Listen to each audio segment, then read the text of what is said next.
realmente fazer a circulação para abraçar o céu e preencher o olho celestial.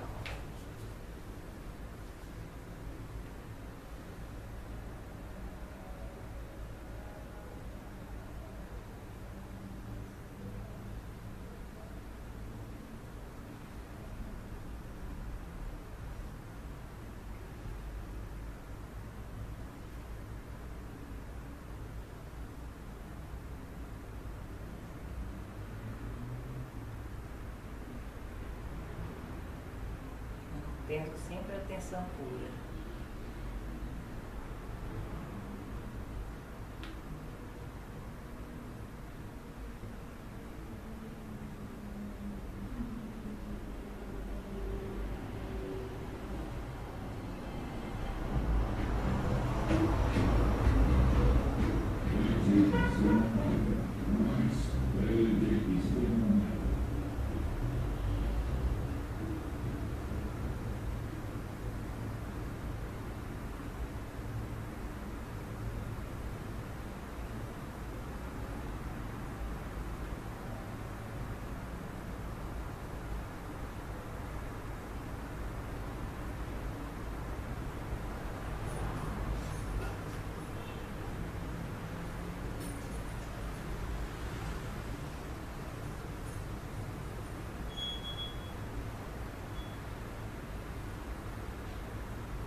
Relaxar.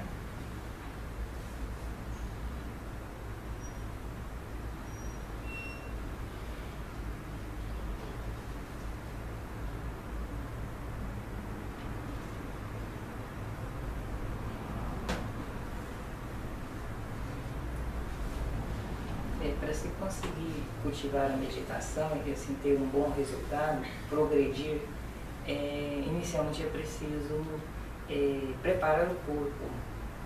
O corpo, ele geralmente está cheio de muitas coisas, de congestionamentos, de bloqueios, de vícios, e isso precisa ser organizado.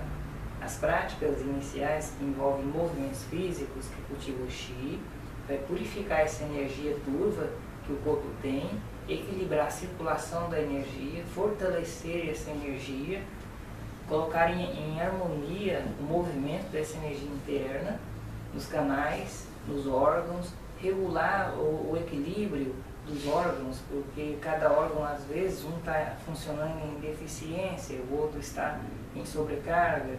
Então, equilibrar o funcionamento dos órgãos.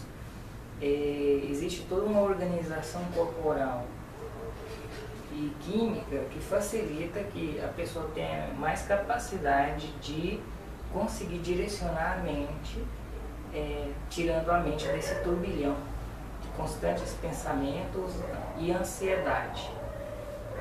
Muitas das vezes, se a pessoa tenta meditar e não purifica primeiro as energias corporais dele, não fortalece a sua energia e a capacidade de centramento e atenção, essa pessoa ela vai desistir da prática da meditação, porque ela vai ficar num esforço mental.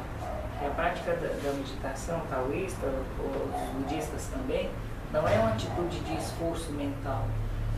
Quanto mais esforço mental, mais difícil, mais longe do processo do estado da meditação. Então, dentro da cultura taoísta, da sabedoria taoísta, existem os métodos que envolvem os movimentos. Isso vai nutrir, purificar, fortalecer, desenvolver o Qi, a energia da pessoa, né? E quando a pessoa se senta para praticar técnicas de meditação, ela vai conseguir ser mais bem-sucedida. Ela vai sentir e vivenciar experiências de aprofundamento. Então é preciso essas práticas preparatórias que se seguem até quando a pessoa está em estágio extremamente avançado, porque o início de uma árvore imensa é uma raiz, e essa raiz continua mesmo que a árvore esteja completa. Então aquilo que dentro da sabedoria taoísta é o básico, permanece quando a pessoa está no nível mais elevado de realização. Aquela raiz básica que quando ele começou, ele leva por toda a sua vida, nos níveis quaisquer que ele se encontre, né? Então precisa da preparação para a prática da meditação. Sem essa preparação, fatalmente, assim, demora muito mais tempo para se conseguir uma purificação da mente, que significa o equilíbrio da mente. Com essas técnicas se consegue, de certa forma, mais rapidamente isso. Mas cada pessoa seu tempo, porque cada pessoa tem suas perturbações, seus problemas, seus obstáculos pessoais. Mas de toda forma as pessoas vão ser bem-sucedidas. Eu vou explicar um pouco de um princípio taoísta, lendo o Tao Te Ching, para vocês terem uma ideia do pensamento, da tradição de sabedoria. É muito importante, primeiro, não confundir sabedoria com conhecimento e com verdade. Um coração que está muito cheio de verdades não tem espaço para sabedoria. A sabedoria brilha em um coração que está vazio. Quanto mais verdades um coração estiver, menos experiência de sabedoria a pessoa pode viver no seu cotidiano. Então o caminho não é de descobrir a verdade, é de transcender as verdades, de superar isso, de encontrar um lugar de quietude, de silêncio puro. Porque o que eu preciso saber, entender de alguma coisa e estou diante dela, a sabedoria proporciona essa condição. Eu entendo aquilo que está diante de mim. O conhecimento, ele tem uma limitação, porque ele depende das informações, que podem ser deduzidas e construídas. A sabedoria é uma percepção pura na natureza original das coisas. E a sabedoria só pode emergir do silêncio, do vazio interno, né? Eu utilizo a informação, que é o conhecimento, como meio de orientar a prática, a postura, o método, para que eu consiga esvaziar o coração. Então, as verdades que são lidas, elas depois têm que ser jogadas fora, porque elas vão se tornar obstáculo mais adiante. Elas são ferramentas iniciais, depois elas precisam ser deixadas de lado, porque é necessário esvaziar-se, né, das verdades.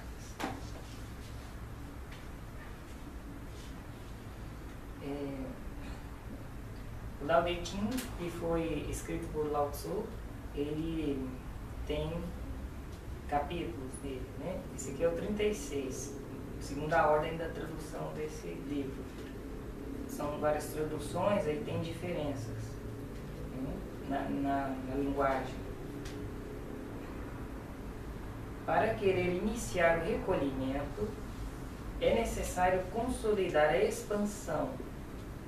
Para querer iniciar o enfraquecimento, é necessário consolidar o fortalecimento. Para querer iniciar o abandono, é necessário consolidar o amparo.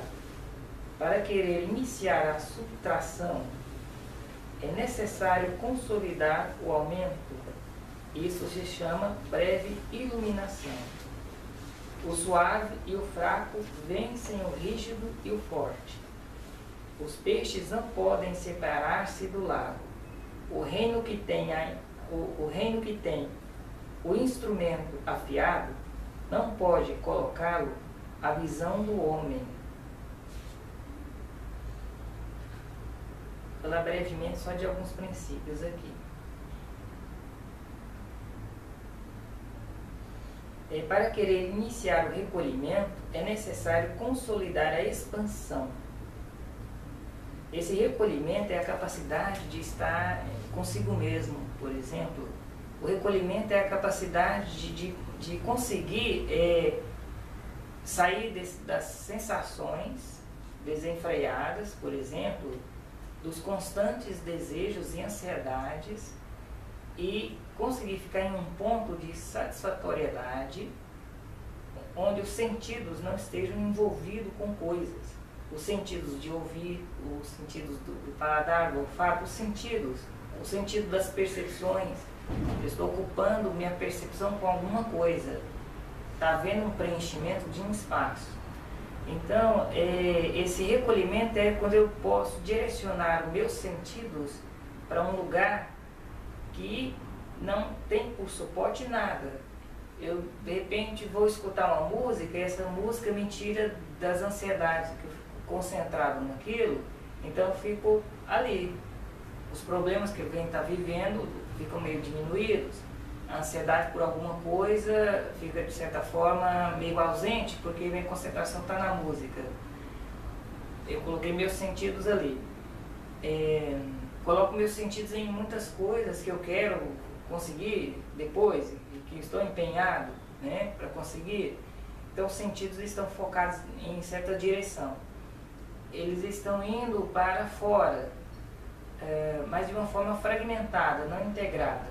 O recolhimento é quando esses sentidos são focados num lugar onde eu não vou sustentar a satisfação a partir de alguma coisa, mas vou sustentar a satisfação a partir simplesmente de sentir a plenitude da vida, porque ela é uma plenitude.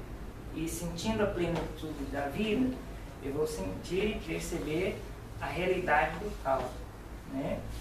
Então, esse recolhimento é muito fundamental. É preciso disciplinar-se para criar na vida a prática desse recolhimento. Tirar os sentidos de todas as coisas que se está envolvido na vida e focá-los no silêncio do coração. Realizar esse recolhimento, né? Que é esse foco mais centrado aqui. Porque quando a pessoa consegue fazer esse exercício, desse recolhimento, ela vai se fortalecendo, porque vai se inteirando da sua plenitude. Então, o mundo exterior, com todas as suas ânsias e turbulências, a pessoa consegue andar nesse mar revolto sem ser tragada por ele. Não é levada por ele. Ela conduz-se nas ondas tempestuosas do mundo social, sem ser enganada e levada, porque a sociedade tem um programa, é necessário isso, é preciso aquilo. E as pessoas, elas seguem essa crença coletiva. Então, você é escravo de uma ilusão coletiva, essa tempestade.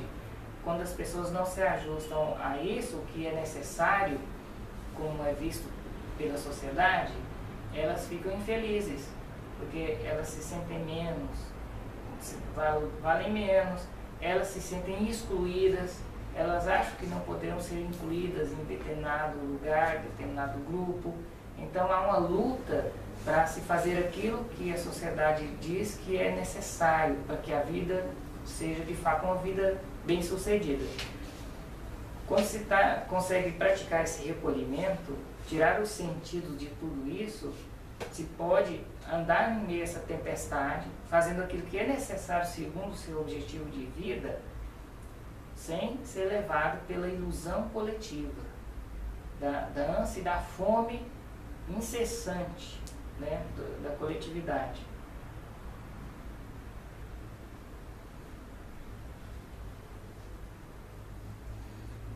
Esse é necessário consolidar a expansão, o recolhimento e a expansão.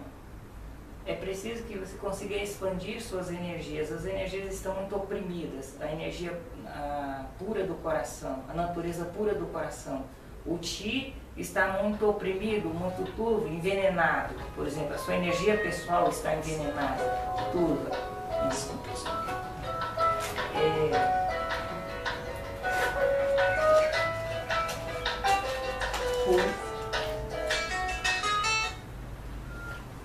Então, consolidar a expansão.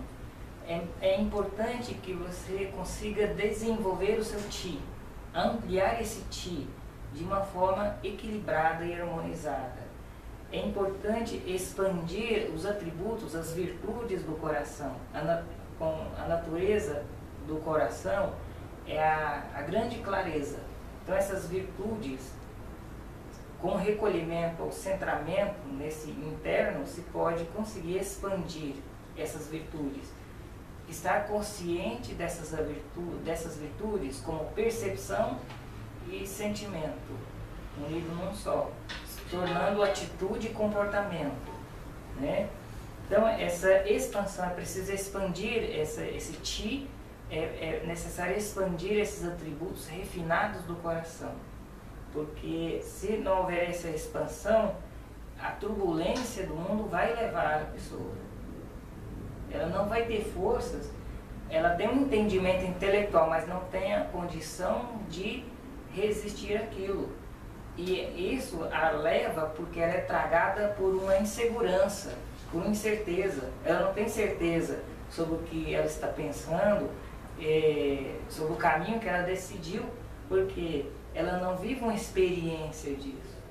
Sem essa experiência, ela não tem força nem certeza. Então facilmente será tragada pela massa, pelos desejos e anseios constantes e as conturbações, né? Então a expansão é expandir esses atributos, esse Ti. Isso se faz fazendo um recolhimento. Você vê que o recolhimento leva à expansão, mas para que eu consiga um recolhimento profundo, um recolhimento inteiro, eu preciso fazer a expansão. Com as práticas que envolvem esse processo de expansão, a pessoa vai se fortalecendo e acalmando as turbulências. O que acontece é que ele consegue fazer um recolhimento mais puro. Inicialmente, a pessoa vai conseguir um recolhimento que está acompanhado por tempestades. E quando isso vai auxiliando ela a fazer a expansão. Depois ela pratica técnicas que vai expandir essa energia dela. Então ela pode conseguir um recolhimento com maior qualidade de experiência interna da natureza ilimitada dela. Então você vê que o recolhimento leva à expansão, mas também fazer os exercícios da expansão leva ao recolhimento mais inteiro. Então as duas coisas estão muito juntas, né? O suave e o fraco vencem o rígido e o forte. Suave e fraco. Fraco não seria a ausência de força aqui. Fraco significa não lutar com resistência, não ter uma resistência rígida. Vence o rígido e o forte, né? O suave provoca uma adaptabilidade à situação. A situação, quando essa suavidade adapta uma situação desfavorável, essa situação não causa mais danos. Ela permanece no grau que está. Com o passar do tempo, é possível achar uma solução para aquilo. A suavidade, né, ela permite uma expansão muito grande do ser. Permite que ele consiga acessar a sabedoria. Quando as pessoas estão diante de alguma coisa e eles agem de forma fraca, ou seja, eles não combatem aquilo, não lutam com aquilo, não querem corrigir aquilo com rigidez, essas pessoas conseguem conviver em paz com aquilo como é. Porque existem coisas que as pessoas não aceitam, então eles estão sendo rígidos e forte no sentido de dureza, duro, não consegue assim ter uma flexibilidade. Porque existe uma firmeza suave que é diferente de uma força dura. É preciso ter firmeza suave, mas ter uma força dura é nocivo. Porque tem momentos que, se não há uma firmeza suave, você vai ser tragado pela ignorância alheia, atropelado pelo egoísmo do outro.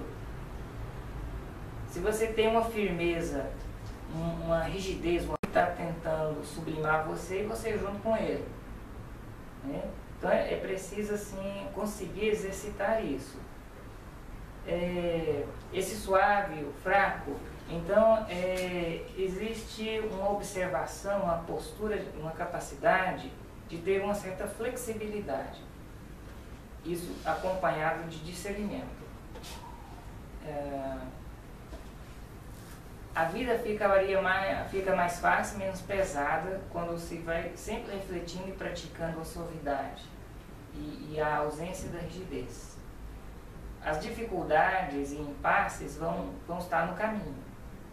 A pessoa vai conviver com isso, mas ela não vai viver uma vida de sofrimento e desgaste extremo. Esse suave, esse fraco, né, que é essa postura dela, vai fazer com que ela crie ajustamentos e adaptabilidades que possa superar as dificuldades e sair lá na frente sem trauma, sem destruição. Quando a pessoa quer mudar uma coisa a qualquer custo, não aceita as coisas, ou quando ela vive olhando para o mundo e dizendo que o mundo está errado, que as pessoas estão erradas, e ela quer corrigir, ela está num estado de forte e de rígido, né? Então essa pessoa ela não consegue mudar nada que ela pretende, corrigir nada do que pretende, mas ela cria uma psicose, uma doença muito violenta dentro de si. Isso vai levar a doenças diversas, a depressões, e se ela ocupar uma posição de poder social, ela vai oprimir muita gente. A orientação, quando o mestre orienta, ele não orienta os discípulos para corrigir os discípulos, mas para os discípulos fazerem uma escolha mais feliz. Quem vai fazer essa escolha é o discípulo. Os mestres, na visão no Oriente, não se faz escolha para os discípulos. Se transmite o ensinamento, esse discípulo fará a escolha. É ele que tem que se disciplinar. Ele que precisa desenvolver aquilo. O mestre é o orientador. O mestre não é o senhor da mente. Ele não se coloca nessa posição, né? E o mestre não é aquele que está com a verdade.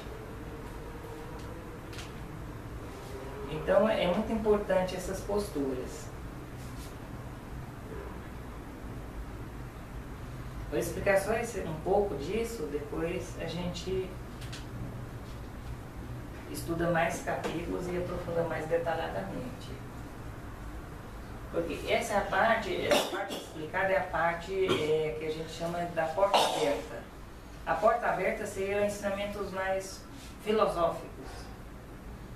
A porta fechada seria aquele texto explicado em termos de alquimia interior, que vai envolver o estudo da fisiologia, a física, os 5 elementos, os canais de energia do corpo, os tipos de chi, os tipos de energia. Então essa é a parte da porta fechada, é a parte interna, vamos dizer assim. E a parte filosófica, ou a parte da porta aberta, é para educar as pessoas, para que as pessoas tenham direcionamentos saudáveis e possam se harmonizar, para que consigam compreender os ensinamentos mais internos e colocá-los em prática.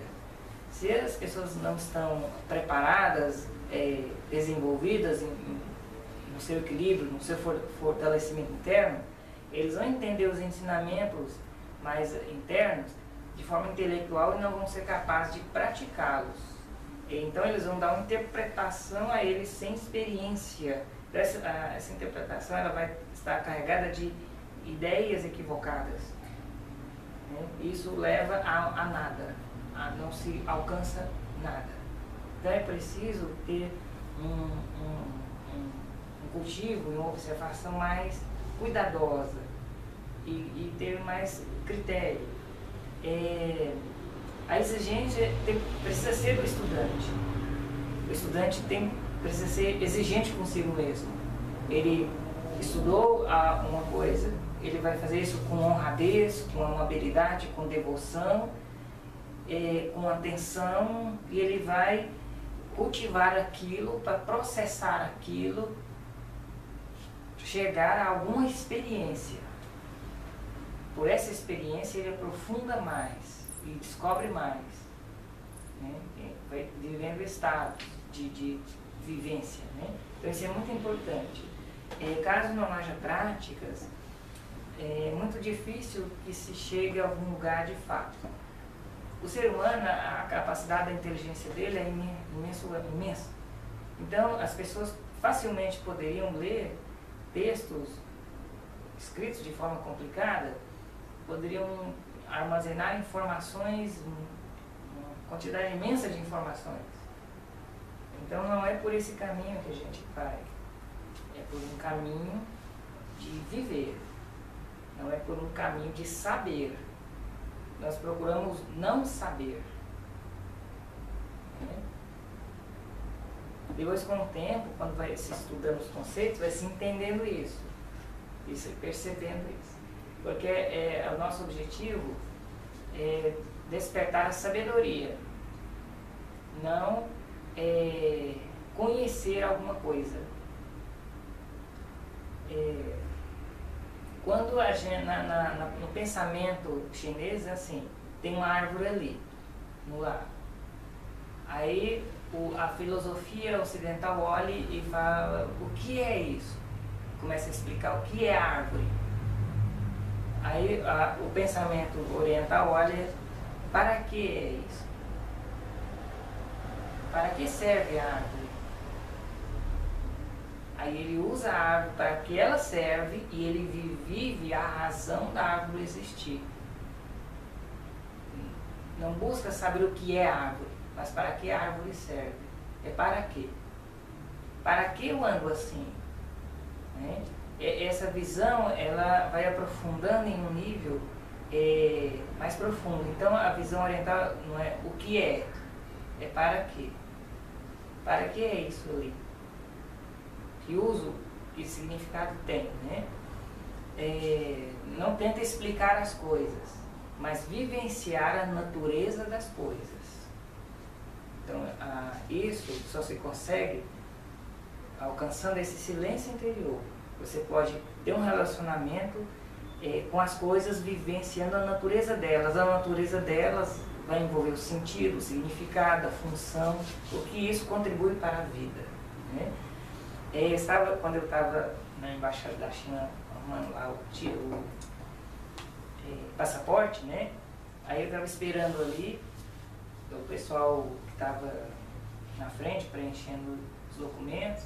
Aí lá tem a TV na sala, estava passando uma espécie de jornal chinês, né, e mostrava vários acontecimentos que se davam lá na China.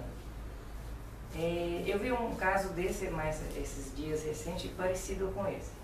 Aí mostrou lá um casal, uma mulher jovem, o corpo dela talvez teria, talvez pela aparência, talvez teria 25 anos, 28 anos, 27 anos de idade.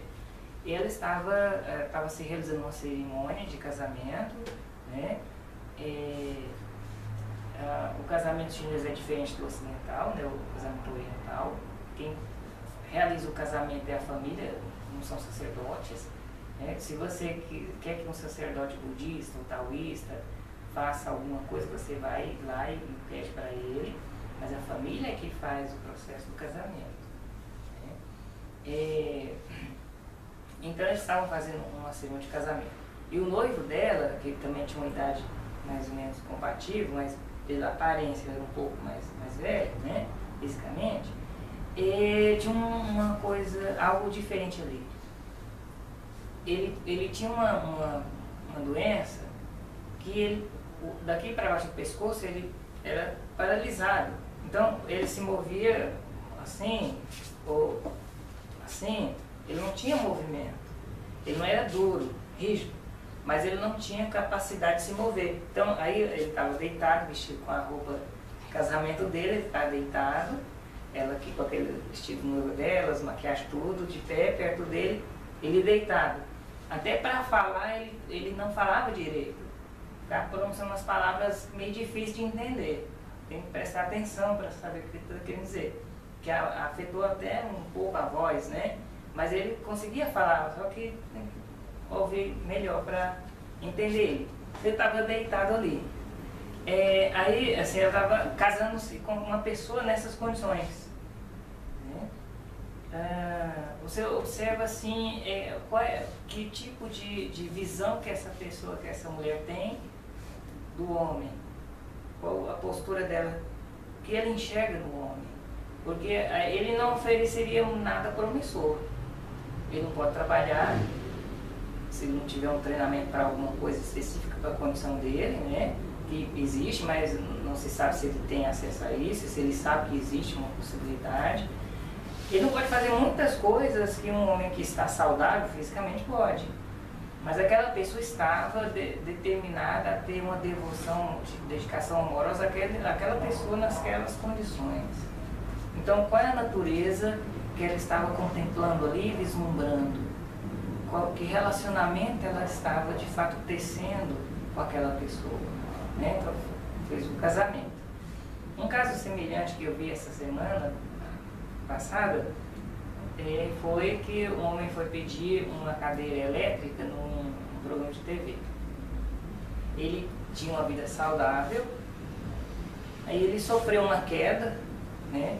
Quebrou a coluna em 3 lugares e ficou, aí não move os braços nem as pernas, então ele ficou sem movimentos. E não há como restaurar isso. As lesões que os ossos não tem jeito de restaurar isso. Não há recurso médico para fazer. Então ele fica só deitado. Aí precisa sempre de assistência de fisioterapia, porque assim, vai causando lesões, né? Tem que ter exercícios. E aí tinha uma jovem que estava com ele. As pessoas ficavam pensando que era irmã dele. Mas essa pessoa jovem era companheira dele, alguém que era companheira dele e estava desenvolvendo, preparando para se casar com ele. Assim, a condição dele de trabalho era bem limitada, porque ele só podia mexer a cabeça, né? O corpo aqui ele mexia assim. Então, assim, aquela pessoa podia muito bem assim, achar que ela poderia escolher alguma coisa melhor para ela. Alguém que pode dar um futuro próspero para ela, porque aquele ele é um futuro de dificuldades, tanto para cuidar da pessoa, porque a pessoa pode sofrer complicações, como assim materialmente também, porque o trabalho que, dependendo dele, do grau de formação dele, as competências que ele possa ter, talvez o trabalho que ele faça, ele consiga um ganho muito pequeno, então eles vão ter uma vida mais restrita em recursos, né? Conforto, essas coisas. Mas a pessoa estava ali, aquela mulher que era jovem, que naturalmente poderia facilmente pensar em sair dali e procurar uma pessoa diferente daquela, em condições melhores físicas. Então, o que essa pessoa estava observando? Qual é a natureza que ela enxergava ali? Com que natureza ela estava se relacionando naquela pessoa, naquele ser humano? Ela estava se relacionando com o físico da pessoa, ou ela tinha um relacionamento com a natureza, que é o espírito da pessoa, né? Como ela conseguiu superar esse processo de ilusão e se relacionar com a natureza de espírito daquele indivíduo. Isso é uma sabedoria, porque isso é uma experiência interior. Ela tem uma experiência interior que fez com que ela fizesse essa opção e ficasse ali. E ela vê os obstáculos, ela conhece isso, mas ela está muito bem naquele lugar. Assim como essa da China, estava bem naquele lugar, naquelas condições ali, né? Então, qual é a natureza das coisas? Quando você começa a viver com a natureza das coisas, você não vive a ilusão aparente das coisas. Então, o sofrimento vai ser enfraquecido na experiência da pessoa. Como ela vai viver mais a natureza real, então a dor que se origina da vivência da ilusão não vai se originar ali, porque ela convive e vive com o que de fato é necessário e o que aquilo fornece. Ela está satisfeita com isso e sabe para onde vai com aquilo, né? Então isso é muito importante, observar e viver a natureza original das coisas, e não o que é aparente, o que é colocado ilusoriamente, o que se espera daquilo que aquilo não tem, né, para oferecer. Interessante. Mas o quanto esse momento de silêncio para quietar, eu gostei muito.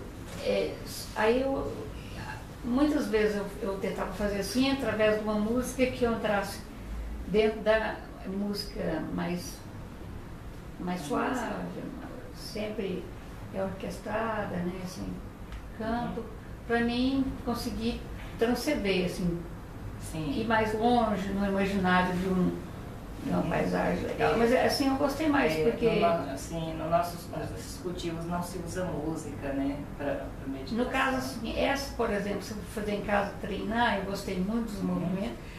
No caso, assim, a música, não, né? Não, a gente não usa uma música. É porque você tem que prestar mais atenção na respiração. Então, eu entendi. É o seu som interno. Eu entendi todo o processo dele. Pode ser um som externo. E aí, quanto ao... Eu vi a posição sul dela, eu não consigo ficar assim. Eu tentei. Ela coluna o tempo todo assim, né? Você da minha hoje, tem o rosto. Fazer isso. Aí, depois eu vou retornar. Para mim, sustentar a coluna. Você sente dor nas costas? Fica um pouco curvada, por mais que... Aí aquilo ali começou a me... Curva pra frente? Começou a me distrair a mente com o incômodo da coluna, né? Sim. Então, e os olhos, os treinamentos que eu já fiz muito com os olhos fechados, para mim, entrar no meu interior, né? Sim. Aí, o olho então é naquela posição mais erguida assim? Se você fica com o olho fechado, posso fechar? Você consegue que a mente fica mais em silêncio? Quando eu fecho? Se você conseguir com o olho fechado, que a mente fique mais em silêncio, porque semi-aberto, então você fecha o olho. Pode também, né? Aí só que a sobrancelha, mesmo que eu feche o olho, a sobrancelha leve. Gostei das técnicas. A prática em grupo, a gente gera o que a gente chama de campo de Ti. Todo mundo está gerando Ti, a energia aqui. Então, isso facilita muito.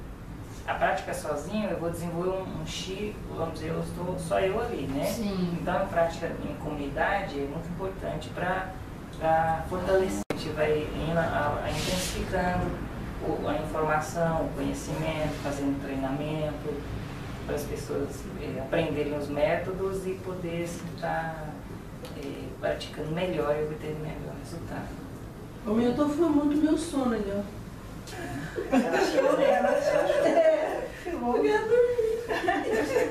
Você quer colocar alguma coisa? Sim, eu acho que em outro momento, hoje, acho que já foi colocado bastante coisa. Acho que uma coisa assim, só para complementar, vou tentar ser bem rápida, porque eu acho que o taoísmo ele nos convida muito a gente a escutar a nossa própria natureza, né? Então, quando o texto coloca a questão do recolhimento, da expansão, da suavidade, serenidade, da força. Então, assim, a gente perceber isso, como que isso acontece com a gente? A gente está mais atento, por exemplo, quando eu fico muito, entro numa situação onde de alguma forma me endureço, naturalmente, depois, se a gente observa e permite, a suavidade vem. E na suavidade a gente não gasta a energia que a gente gasta quando a gente endurece. Então, assim, não é só um fraco, o outro forte. Esse fraco e esse forte está em mim. Né? Então, o recolhimento e a expansão também, de percebendo como que esse movimento acontece dentro da gente, porque é natural. Né? Quando eu estou com muita vontade de me recolher, a minha mente fica a mil. Né? Se eu, de alguma forma, acompanho esse movimento e volto para dentro, provavelmente eu vou me aprofundar mais ainda nesse recolhimento. É uma disciplina, né? É uma disciplina, assim, eu acho que é importante a gente trazer para o cotidiano, ver como é que a gente experimenta isso no dia a dia, né? Para não ficar alguma coisa que a gente entende e que de repente a gente não percebe. Porque tipo, o peixe não pode viver fora do lago, tem aqui nesse verso. Quer dizer, a espiritualidade é uma vivência cotidiana. Não há um momento em que o peixe possa ser removido da água e continuar vivo. Então, isso significa, assim, a espiritualidade precisa estar no cotidiano. Né? Porque é no cotidiano que se cultiva, não é numa hora, num momento reservado para aquilo, é no cotidiano. aí o que ela falava nessa questão, forte do fraco ali, nós observamos, ela expressava as propriedades yin e yang, né? Então, a gente, quando o yin, que seria esse forte, vamos dizer assim, esse forte, né? Esse yin, né? Que é o duro, na medida que se está vivendo essa natureza de yin, se pode conseguir chegar à natureza de yang, porque em yin há yang, mas é preciso assim atenção. O que faz com que esse yin se equilibre, tornando-se yin yang, né, é justamente essa atenção, esse cuidado. Sem esse cuidado fica yin. Então não se consegue chegar à natureza pura de yin, fica-se na natureza turva de yin. Aí fica mais tempo estacionado nela. Depois de um período, até esse tempo, atenção e cuidado, começa a se refinar o yin, chegando ao equilíbrio yin e yang, né? Os dois sempre em interatividade, em interação. Eu gosto muito da suavidade com firmeza, porque ali você entra no equilíbrio, você é suave, mas você é firme. Não é indiferente às coisas, mas você é firme e forte. Assim, eu acho que o fundamental, na minha percepção do taoísmo, é ter uma atitude de aceitação, né? Porque embora a suavidade e a firmeza sejam, né, de alguma forma, por exemplo, a sua escolha, mas em determinados momentos a rigidez acontece, né? Então, assim, eu observar e perceber que a rigidez acontece, e se eu permito, a suavidade vem em seguida, né? Então, e isso que é o que ele coloca no início da suavidade. Qual foi a primeira frase? A suavidade, a expansão, o recolhimento e a expansão. Assim, não é um caminho que exige esforço, é um caminho que exige permissão. Por isso que quando, né, o Xishan coloca a questão de que os chineses observam a natureza da árvore, então assim, no tal, a natureza é o caminho. Então se eu consigo estar escutando o meu caminho, eu não preciso mudá-lo. Eu não preciso deixar de ser rígida para ser suave, porque o caminho é ser suave e forte. Mas se eu acolho essa rigidez, percebo que ela está ali e permito que a energia continue fluindo, a suavidade vem, porque elas caminham, elas se complementam. As pessoas vão conseguindo alcançar um nível de equilíbrio, de harmonia para lidar com as dificuldades da vida natural pela prática, né? Através do cultivo a pessoa vai alcançando um certo equilíbrio e vai cada vez mais tendo uma compreensão interior, né, das coisas. Então quando acontecem essas tragédias, a pessoa está preparada para estar ali, né? Se a pessoa não tem práticas que leva a ela a ir despertando, ela não, diante da situação, ela não vai reagir de acordo com os medos, com os apegos dela, né? Então, através da prática, a pessoa vai conseguindo ao longo do tempo, despertando cada vez mais a harmonia, o equilíbrio, a compreensão, porque havendo compreensão, vai se ter uma postura diferente diante de tragédias, consideradas tragédia, né? Acontecimentos que as pessoas geralmente não querem que aconteçam, né? Vai existir uma postura adequada ali, onde essa pessoa não vai entrar em grandes sofrimentos ou desespero ou indiferença, vai ficar fria e rígida ali para não sofrer, né? Porque essas pessoas que ficam paralisadas, elas não querem sofrer, então elas meio que anestesiam seus sentidos ali, fica meio parecendo assim, indiferente, né? Não quer enfrentar a dor, mas está doendo de outro jeito. Mas é com a prática que se consegue ir progredindo, e quando se está diante de situações complicadas, a pessoa consegue ficar bem. Sem as práticas não se consegue chegar a lugar nenhum, né? A informação só em si não desenvolve a pessoa, né? Porque é uma coisa que a pessoa guardou, não é uma coisa que ela está vivendo. Então a prática é que leva a esse desenvolvimento. A gente não se preocupa em estar num extremo ou no outro, porque o cultivo leva ao equilíbrio natural. A gente não se preocupa se eu vou ficar de um lado ou de outro lado. O cultivo, naturalmente, a pessoa se desenvolve dentro de um equilíbrio. Então não é uma preocupação se ele está sendo muito passivo, muito ativo, se ele está sendo grosseiro, né? Muito gentil. Não é uma preocupação de qual é o lado que eu estou. A prática em si já é uma prática que coloca o indivíduo no equilíbrio. Há um equilíbrio, né? Então é o cultivo que leva a isso.